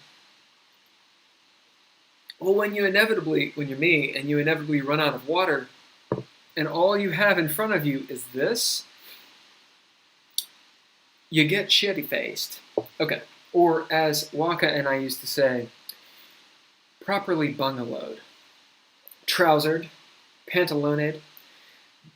I think it was Waka who said, it was a conversation we had, but I'm pretty sure he brought up one time as we were trouncing around through the People's Republic of China, how you can take kind of any word and make it a gerund or a gerund.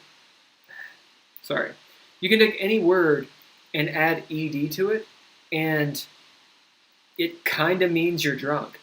So like, like skateboarded. That doesn't work. But bungalowed, trousered. I got trousered last night. You know what I'm saying? Anyway, I think it's funny. All right. So, let's get down to combat tactics.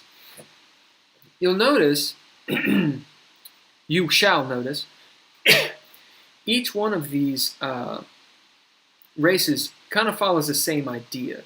You have a description, special attacks, defenses, or traits, combat tactics, habitat and society, ecology, and then classifications. And I try to keep this pretty uniform.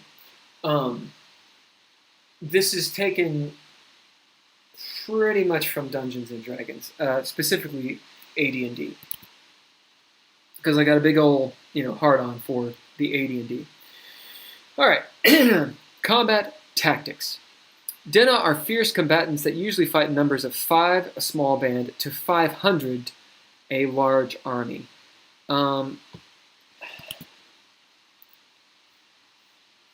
Okay, so for armies, it's a little bit of a misnomer. I had been doing some reading, some research at the time on medieval armies and pre-medieval armies, and by and large, cities and armies were just a lot fucking smaller back in the day. That said, the Greeks, the Persians, etc., had armies of hundreds of thousands at times, right? Excuse me. So I'm not trying to say that there aren't massive cities, and in fact in DreadLore there are, or massive armies. There are. But the idea here is that typically if you see like a warlord with an army that is large, if that warlord has 500 people, like armed people with a whole train of, supplies, etc., you're talking about more than 500 people. You're talking about 500 actual combatants. As opposed to, like, a Roman legion, which has, 1,000 or more. The thing is that Rome was kind of an empire that lasted, 1,500 years. That's a pretty big deal. We're talking about, city-states. And there's some statistic that I looked at. Please, if you guys have any knowledge on this, let me know. Where, let's say you have a population in your city, well, really only like a good 1%, 3% are going to be military, right? Unless you're North Korea. Okay. Or fucking Israel. I'm pretty sure, every adult has to go through civil service, or not civil service. Is it civil service? They've all got to go through the military. That's my point. All right.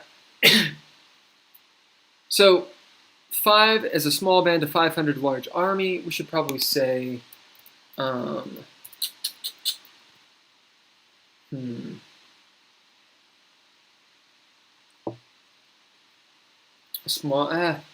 See, I don't like that. Denna are fierce combatants that usually fight in numbers. 5, we'll say 5 to 15 as a small band to 500 to, we'll say 1,500, an army. Small bands of Denna are most often encountered as mercenaries. They employ whatever arms and equipment they can get their hands on. These brigand types prey on easy targets and will retreat if they encounter strong resistance.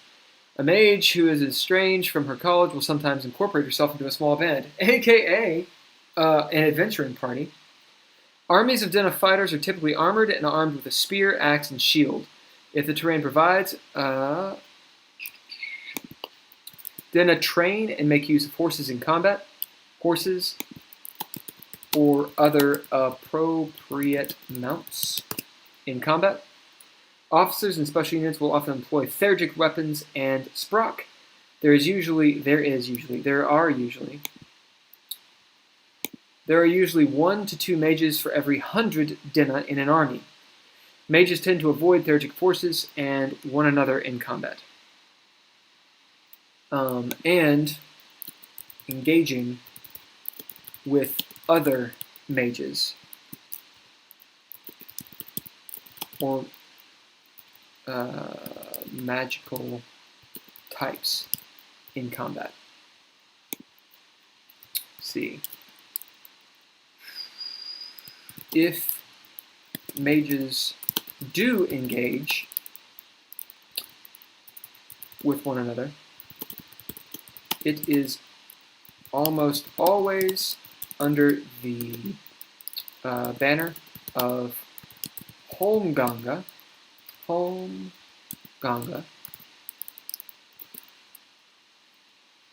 and it often causes even a larger battle to pause and watch. So Holmganga, you all may know the term now that there are a blue million, it seems, Viking shows. But Holmganga is, it's a duel. Holmgang! And in fact, it actually might be Holmgang, not Holmganga. But we're calling it Holmganga because, whatever, I made it up. Or I bastardized it. When we made this, 2012, I think Vikings had been out. And maybe I got it from that. Honestly, I don't think I got it from Vikings, the series. If I got it from anywhere, it was 13th Warrior. Which, if you haven't seen that movie, it's a good goddamn movie. Actually, as a side note, my mom, just recently, within the last few months, she gave me this book called Eaters of the Dead. And it's the story that the 13th Warrior was based off of. And I cannot remember the dude's name, but it's the I think he's a Persian dude who was sent to the north and encountered the Northmen. And it's very, very cool. It's written like a diary, and they're not really sure. It actually came from several sources, but it's a really cool read. Anyway, I want to say I got the idea from watching the 13th Warrior. Kind of a Beowulf story. And, of course, I got Holmgang from the actual Norse word. Let's see. Okay. Back to it. Some Dena generals are known to be great tacticians. We'll say there are many, how about many of Craster's great tacticians have been Dena generals. That's actually what I'm trying to say there. They are very good at war because they're very good at cooperation. All right. Dena leaders will usually negotiate before, let's give them that, negotiate. Will usually negotiate before diving headlong into bloodshed, particularly charismatic leaders. Leaders who are particularly charismatic.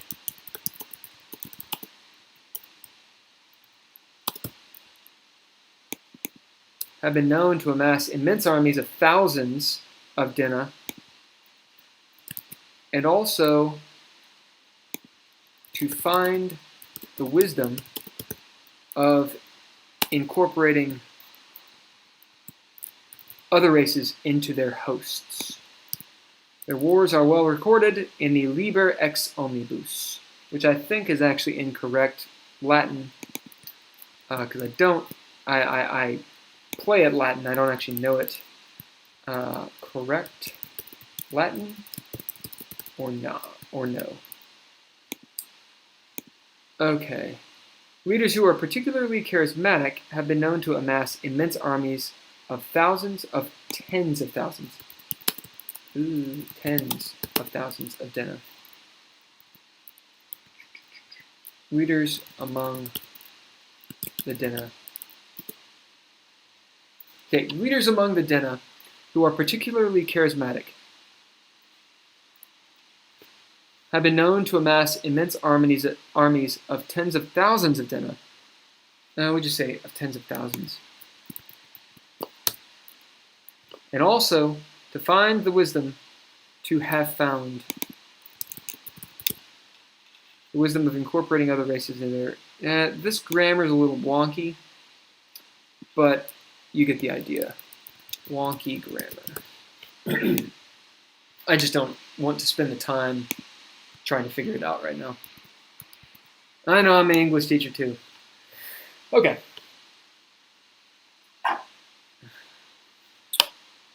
On that note, probably the present perfect is not needed there. Habitat and society. Dinna are responsible for most of the thriving societies still remaining on Craster, we'll say, during the age of progeny and later. Dinna are responsible for most of the thriving societies still remaining on Craster. This is due to the fact that Dinna are natural explorers, risk takers, Oxford comma, and inventors. Inventors is not the right word here. And we'll say risk takers and are generally cooperative. We'll say gregarious. I like that word. Gregarious. Dinna have walked, sailed, climbed, and died in nearly every region of Craster. Dinna are curious to a fault and often unafraid when confronted with the unknown. This lack of reserve gets Dinna into more trouble than not. They mingle and procreate easily with other Dinna. Barring outside influences or feuds of some sort, Dinna are known to build settlements and forge trade routes at an alarming rate. I do not know what is going on with video. But if you give me about 5 minutes, you'll figure it out. Okay. All right. The two greatest Dinna cities are known as Prime, or the Bonestone City, to the Zens who live there, and Merin, also known as the City of Houses. The Bonestone City, and that is actually within Azraelia, within the Empire of Azraelia.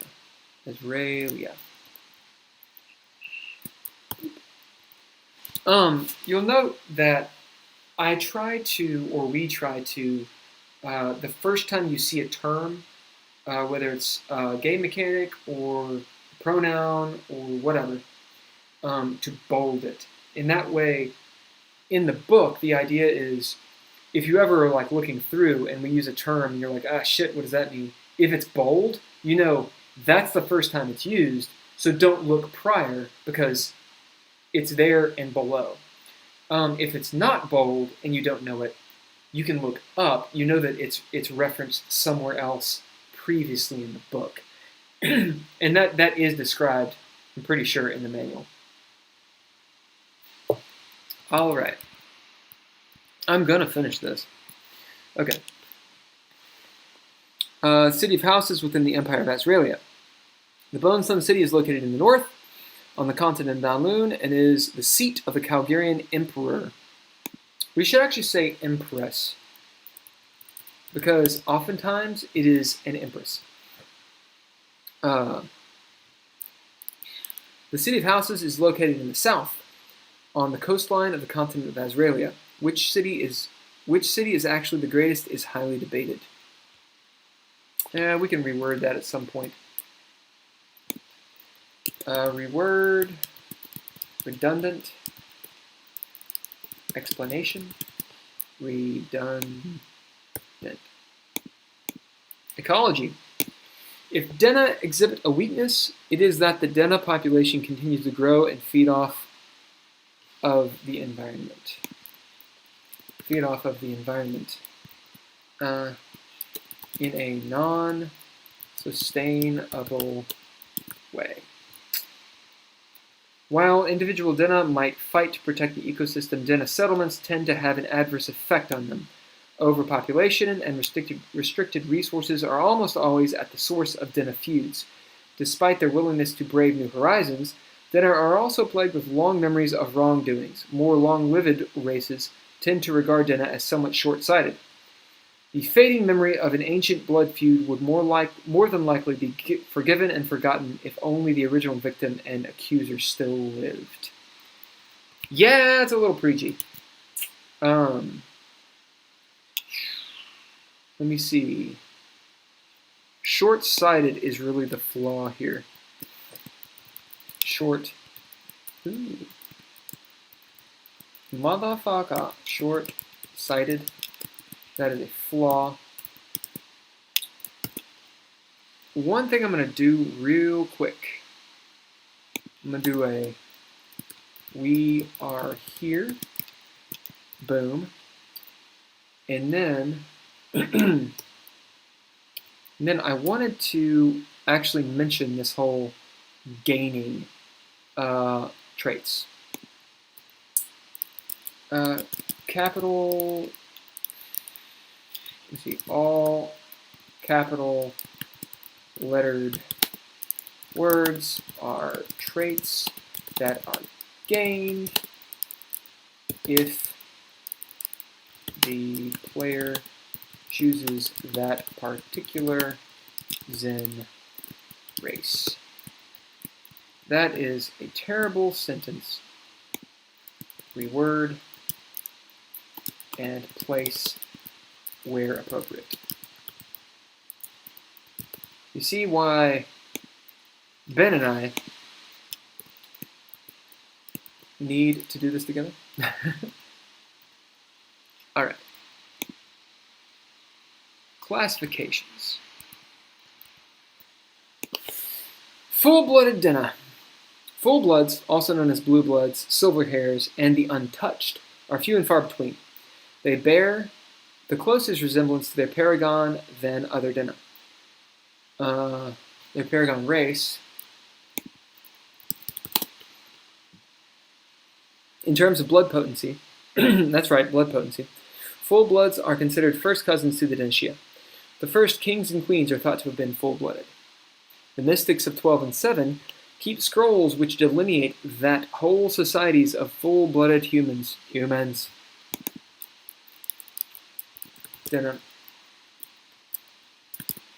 held court with near-immortal races, Denashia, the Lachey, Dragonkin, and Hawa Elfin. Full-blooded Denna are easy to point out in a crowd of their kin. In a crowd of Denna. They bear, right, they bear the mark of their forefathers, the Denashia, which starkly differs from their half-blooded brothers and sisters. Full-bloods often have silver, white, yellow, dark purple, or jet black hair. They might possess a sixth digit on their hands and or feet. Their eyes vary from shades of gray to cobalt to black.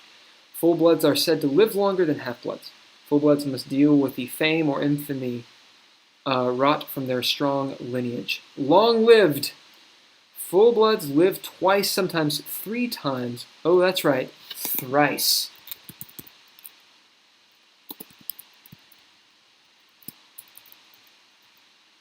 Sometimes thrice as long as other Denna. They do not suffer from physical effects of middle age until they are nearly 150 years old. Elderly full-bloods have been known to live as long as 250 years. I don't know how much I want to put years there. Years wrong or no?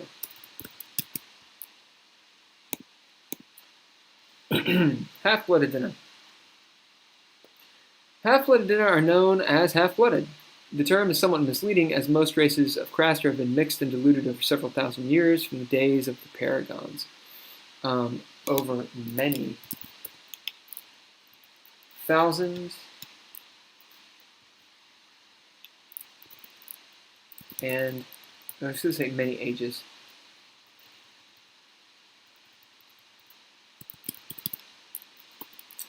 Craster have been mixed and diluted over ages past. I'll say ages gone by. Since the days of the Paragons. As to the degree of a half-blood's blood potency, the majority possess less than a quarter full blood. See, I don't like the wording here so much. A true half is the term used for a Denna who has at least 50% full blood running through their veins. Quarter-blooded is also a common term and is sometimes used as a distinguishing factor in social situations. Dinah are considered more full-blooded if they possess more of the full-blooded traits. Most Dinah houses in society can trace their lineage back to a true half, quarter blood, and some older houses trace theirs back to an actual full blood. The Emperor and his house have the highest concentration of full blood, full, half, and quarter blooded humans. Good breeding! Half-blooded Dinah benefit from the many blood amalgamations they possess. They gain a +1 success to resist disease, poisons, and toxins. They are more resistant, is how it should put it. They find themselves more resistant to disease, poisons, and toxins. That's kind of cool. Alright, we're almost done. So close. Half-breed Dinah. Half-breeds are any Dinah who is mixed with a race other than Dinah. For example, lizard folk and Dinah. Right, so this needs to be reworded. Reword. Okay. Half-breeds usually gain a strength and weakness from their non-Dinah parent. As Dinah blood is extremely potent and dominant, half-breeds generally resemble their their Dinah parent more so than their off-race line. Half-breeds are typically ostracized by both their families, although there are exceptions. Monstrous, a half-breed gains 1 monstrous perk. We should call that a gift, since this is 1.7. Example, the Xander clan of Reach is known to raise half-breeds, and those families take pride in their strengthened blood. Strengthened blood. That's right, girl. Strengthened blood. All right. So that is section 1. Probably there needs to be some reordering in the classifications. Maybe reorder these in terms of what is more common to less common. So that's pretty good. And we just hit our 25-minute mark. Excellent. I will repost this link if you guys want to view. Let me see if I can make it to where you can comment. Right, excellent. Boom. So if you want to be able to comment on the book, that link will actually allow you to do so. And let me see really quick. Yeah, if you'd like to comment on the book, so you can read through it, that's for the bestiary itself. You can highlight and whatever you type, we will actually see. We can resolve it or decline it, whatever. You're not actually messing with the edit of the book at all. So that's something that's very cool about Google Docs. Of course, you know, if you just want to like troll us, do that because we love that shit. And if it's funny enough, we'll put it in the book. My hair looks... Sorry. Right. So, yeah, comment. Please engage. I'm not going to put it in the comments of this video because I think that trolls, like, it's one thing to troll in the old sense where it's like, hey, it's funny, but we support you. It's another thing just to be like a dick. I can respect just being a dick, but anyway, I'm not going to put it in the comments. I'll keep it here, and see, it's 9:10. I'm about 10 after I actually wanted to go. I'll give you guys a few minutes to copy that link if you want. I don't think it expires, so please comment on the book. If you will, comment on this video. That helps the algorithm and the engagement. If you haven't subscribed to the channel, please do. I'm looking for 1,000 subscribers. That's a milestone in YouTube. I don't like the popularity game, but you have to hit those milestones or your channel just doesn't matter. So, tell people. Also, thank you guys for joining. Me on this very solo evening. GameTalk, I know, is not everybody's niche, but it's definitely mine. And I would love for this community to build. Also, if you're interested in being a part of the Discord channel and involved in that, let me know. And post in the comments. I will contact you. Or if you know me personally, then jump on there and I'll just send you a link via Discord. If you want to run a DreadLore game, it's fucking awesome. Go to DreadLore.com. That will give you a link to the actual manual, and it's free. It's a Google Drive. Essentially, it's like you can download it and make a PDF, I'm pretty sure. So yeah, that'd be awesome. Thank you guys so much for jumping in. Let me look at the comments, or what have you one more time. Right. Okay. Yeah, we had 4, 5, 6, looks like 7. Woo! 7 viewers at one point.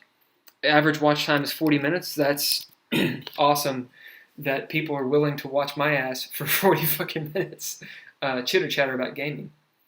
I find the GameTalk, it is such a huge hobby for me, and I want it to be actual work. Ben, I think he got this from somewhere, but he defined what a hobby was once for me. He said a hobby is work that you don't get paid for. And we can argue with that all day long, but what I took from it was this idea that a hobby is work, and that's a good thing. It's something you work at, it's something you care about, you value, and it's worthwhile. And gaming and DreadLore is a hobby for me. I would love it to be something that is lucrative for us. But, we have to get there. Okay, the last thing to do, I was hoping Ben was going to be here for several reasons, but one of the reasons is to do a giveaway, a $10 gift card.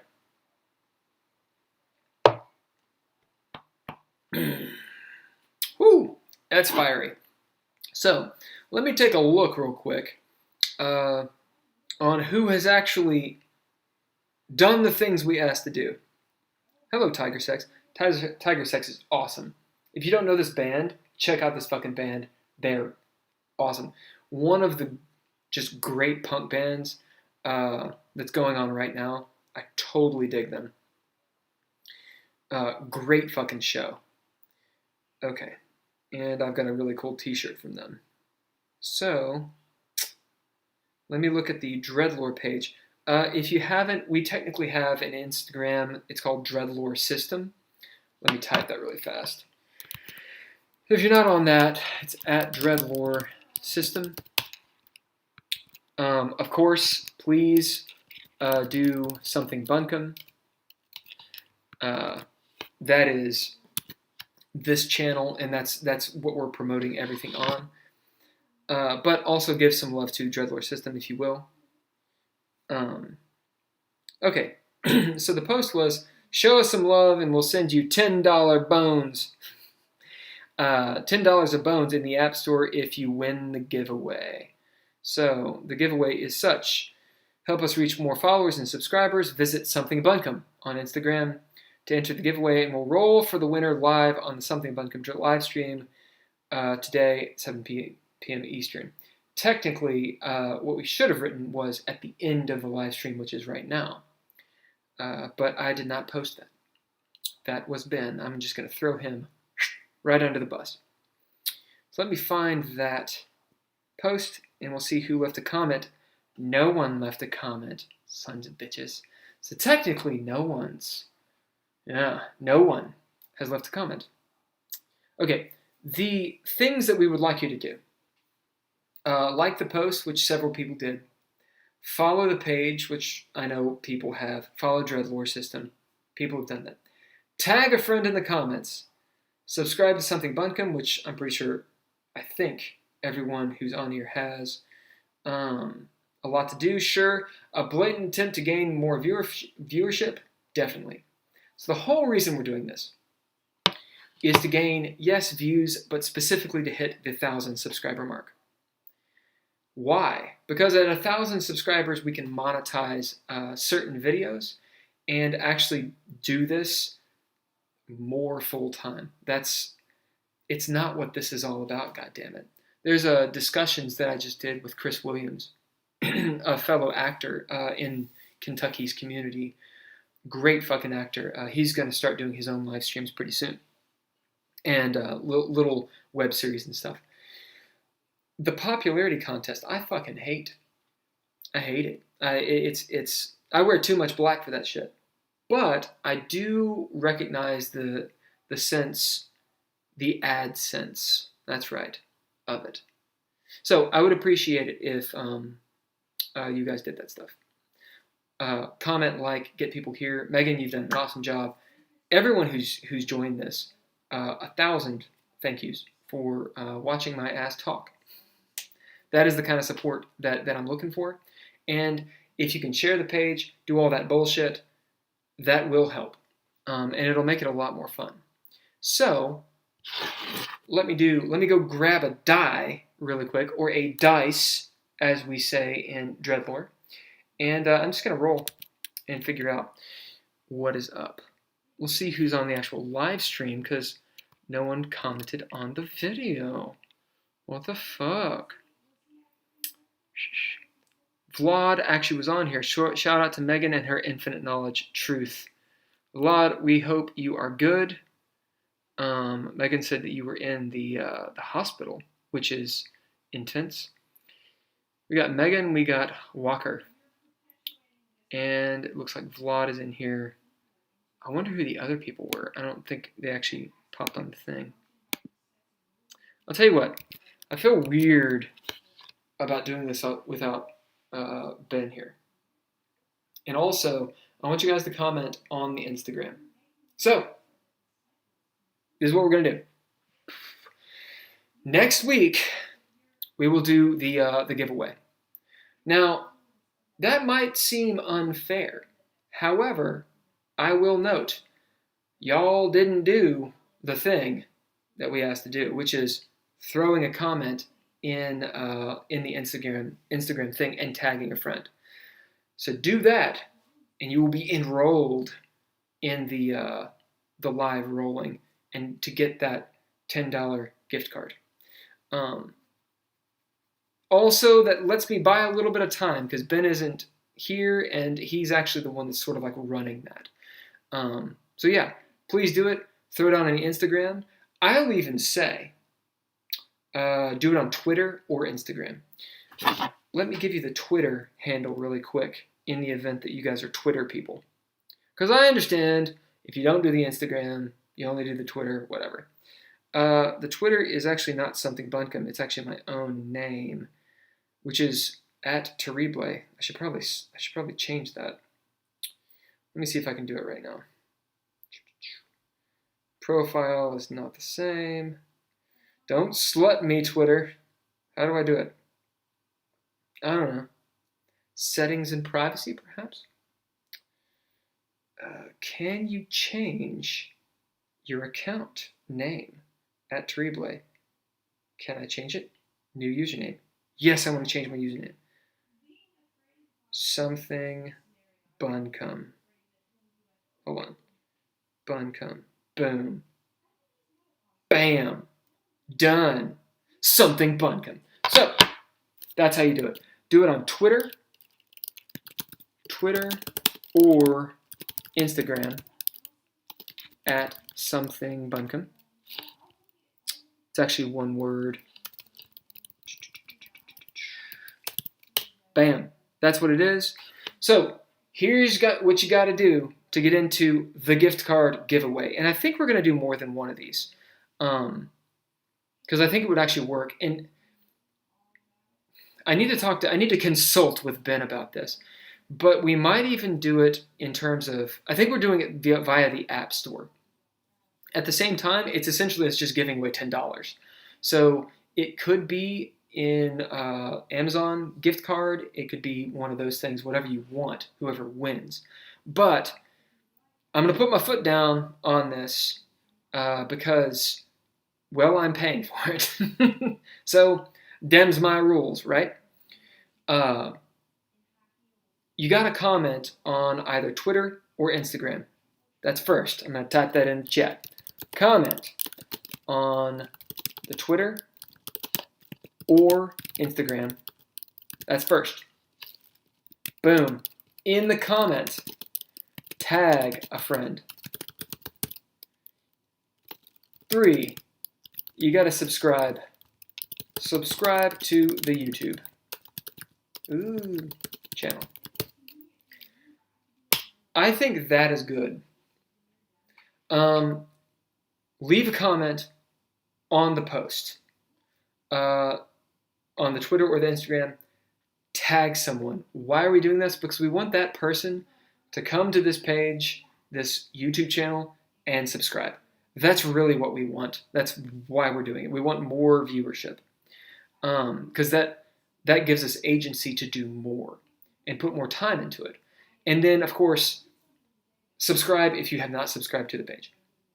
That's what we're looking for. So I'm going to look at my Something Bunkin Twitter and Instagram next week. And those people that have commented and tagged their friends, that's how I'm going to look. That's going to be the pool for who I roll for. And obviously, you've got to be on the live stream at the end when we roll to win. To win. Okay. That will be either around 9 o'clock, 9:30, whatever. And we're gonna postpone the rolling because no one's done the thing we asked to do. That said, thank you guys for jumping on, who have jumped on, and for listening to my punk ass. If you have not seen already, jump there. If you have not seen already, I have actually had the time to throw down on some highlight episodes.